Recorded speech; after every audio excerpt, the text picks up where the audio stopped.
అవుతుందండి. రైట్. ఆనంద్ సాగర్ గారు, మీరు ఎట్లా విశ్లేషిస్తారు? అంటే దీనికి సంబంధించి మీ పార్టీ ఎలా చూస్తోంది? ఎందుకంటే మనం చూసామంటే అన్ని పార్టీలు కూడా అందరూ కూడా వైసీపీ హఠావో, ఆంధ్రప్రదేశ్ బచావో అనే నినాదంతో అన్ని పార్టీలు కూడా మాట్లాడుతూ ఉన్నాయి. సో క్లియర్గా కూడా దాంట్లో ఇటు అరాచకానికి ఏదైతే అభివృద్ధికి జరుగుతున్న ఎన్నికలను కూడా చాలామంది చెప్తున్నటువంటి పరిస్థితులు కనిపిస్తూ ఉన్నాయి. ఈ నేపథ్యంలో కాంగ్రెస్ పార్టీకి కొత్త అధ్యక్షురాలుగా షర్మిల అక్కడికి రావడాన్ని ఎట్లా చూస్తారంటే ఈ మిగతా పార్టీలకు అన్ని పార్టీలు అనుకుంటున్న నినాదానికి ఏమైనా ఇబ్బంది కలిగే అవకాశం ఉందా?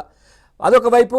ఇంకొకసారి కూడా షర్మిలను కావచ్చు, లేదంటే ఆంధ్రప్రదేశ్ జరుగుతున్న పరిణామాలు ఇవన్నీ కూడా మీ పార్టీ అధినేత వెనుకున్నారు అనే కామెంట్స్ అటు వైసీపీ నుంచి వస్తున్నటువంటి పరిస్థితులు కనిపిస్తూ ఉన్నాయి. ఎందుకంటే తను పెళ్లి పత్రిక ఇవ్వడానికి వెళ్ళి మీ పార్టీ అధినేతను కలిశారు. అది కామన్గా సాధారణంగా ఎవరైనా కలిసే పరిస్థితి. తను కూడా చెప్పారు, నా వివాహానికి కూడా చంద్రబాబు నాయుడు హాజరయ్యారని. వీటన్నిటిని కూడా రాజకీయంగా చూస్తున్న పరిస్థితి అధికార పార్టీది. ఎట్లా విశ్లేషిస్తారు ఇవన్నీ అంశాలకు సంబంధించి? ముందుగా మీకు ప్యానెల్లో ఉన్నటువంటి పెద్దలందరికీ హృదయపూర్వక నమస్కారం. సార్ నమస్తే.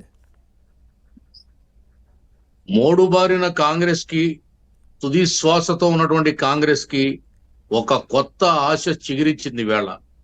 షర్మిల పిసిసి పగ్గాలు అప్పజెప్పుతూ అది మళ్ళీ బ్రతికి బట్ట కట్టడానికి 10 ఏళ్ళు పట్టొచ్చు, 15 ఏళ్ళు పట్టొచ్చు, 20 ఏళ్ళు పట్టొచ్చు. కానీ మీరు అడిగినట్లుగా ఈవేళ గత నెల రోజులుగా ఆంధ్ర రాజకీయాలు ఈ షర్మిల చుట్టూ తిరుగుతూ ఉన్నాయి. ఆవిడ పెళ్లి పిలుపుల కోసం బాబు గారి దగ్గరికి రావడం, జగన్ దగ్గరికి పోవడం, బాబు గారేమో ఒక ఆడబిడ్డను ఆదరించినట్టుగా గౌరవించి మర్యాదగా కూర్చోబెట్టి వాళ్ళ తండ్రి గారితో ఆయనకున్న స్నేహాన్ని నెమరు వేసుకుని ఒక ఆడపడుచుని ఆదరించినట్టుగా మర్యాద చేసి పంపితే, సాక్షాత్తు అన్నైనటువంటి జగన్మోహన్ రెడ్డి చెల్లెలను కూడా చూడకుండా చిరాకుబడి బీజేపీ అనుమానిస్తుందని ఏదో డైలాగు వేసి నిరాదరించి పంపినటువంటి విషయం మనం అంతా చూసాం ఈ 10-15 రోజుల్లో. ఇటువంటి పరిస్థితి జగన్మోహన్ రెడ్డికి ఎందుకు దాపురించింది? ఈవేళ వైసీపీ పార్టీలో ఉన్నటువంటి అసంతృప్తులు అనేక మంది శాసనసభ్యులు, పార్లమెంటు సభ్యులు, రాజ్యసభ సభ్యులు, ఎమ్మెల్సీలు, మిగతా ద్వితీయ శ్రేణి నాయకులు ఈవేళ ఎప్పుడైతే షర్మిల వచ్చి కాంగ్రెస్ పార్టీ పిసిసి పగ్గాలు చేపట్టబోతుందనే వార్త వచ్చేటప్పటికి అటువైపుగా ఆశగా చూస్తున్నారు. అంటే ఇక్కడ ముఖ్యంగా మాన మర్యాదలు అనేవి ఆ పార్టీలో నాయకులకు దక్కట్లేదు. గౌరవ మర్యాదలు లేవు. గుర్తింపు పదవిస్తాడు తప్ప గౌరవం అనేది లేదు. ఒక మనిషిగా చూసే పరిస్థితి జగన్మోహన్ రెడ్డి నాయకత్వంలో ఆ పార్టీలో ఆ నాయకులకి దొరకడం లేదు. దాని మీద వాళ్ళు కాంగ్రెస్ వైపు ఆశగా చూస్తున్నారు.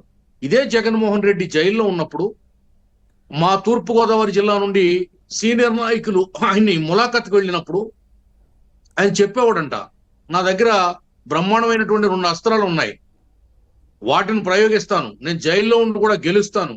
అంటే ఏంటి సార్ అస్త్రాలంటే, మా తల్లి ఒక అస్త్రం, మా చెల్లి ఒక అస్త్రం అని చెప్పి నాయకుల దగ్గర చెప్పి, అంటే సెంటిమెంట్ రాజకీయాల్ని, సానుభూతి రాజకీయాల్ని సొమ్ము చేసుకోవాలనే ఒక కుట్ర కుతంత్ర కోణం అతని మైండ్ లోనే, అతని పుట్టుకతోటే, అతని బ్లడ్ లోనే, అతని యొక్క దీంట్లోనే ఉన్నది, జీన్స్ లోనే ఉంది.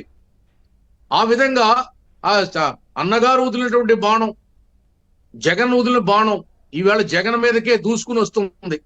ఆ శరం ఏదైతే శరం సంధించాడో ఆ శరం శరవేగంగా ఆ సంధించినటువంటి అన్న మీదకే దూసుకుని వస్తుంది. ఏం చేయాలో తెలియక నా కుటుంబంలో ఎవరో చిచ్చు పెట్టాడు అంటాడు ఈయన. ఈయన కుటుంబంలో ఎవరో చిచ్చు పెట్టారండి?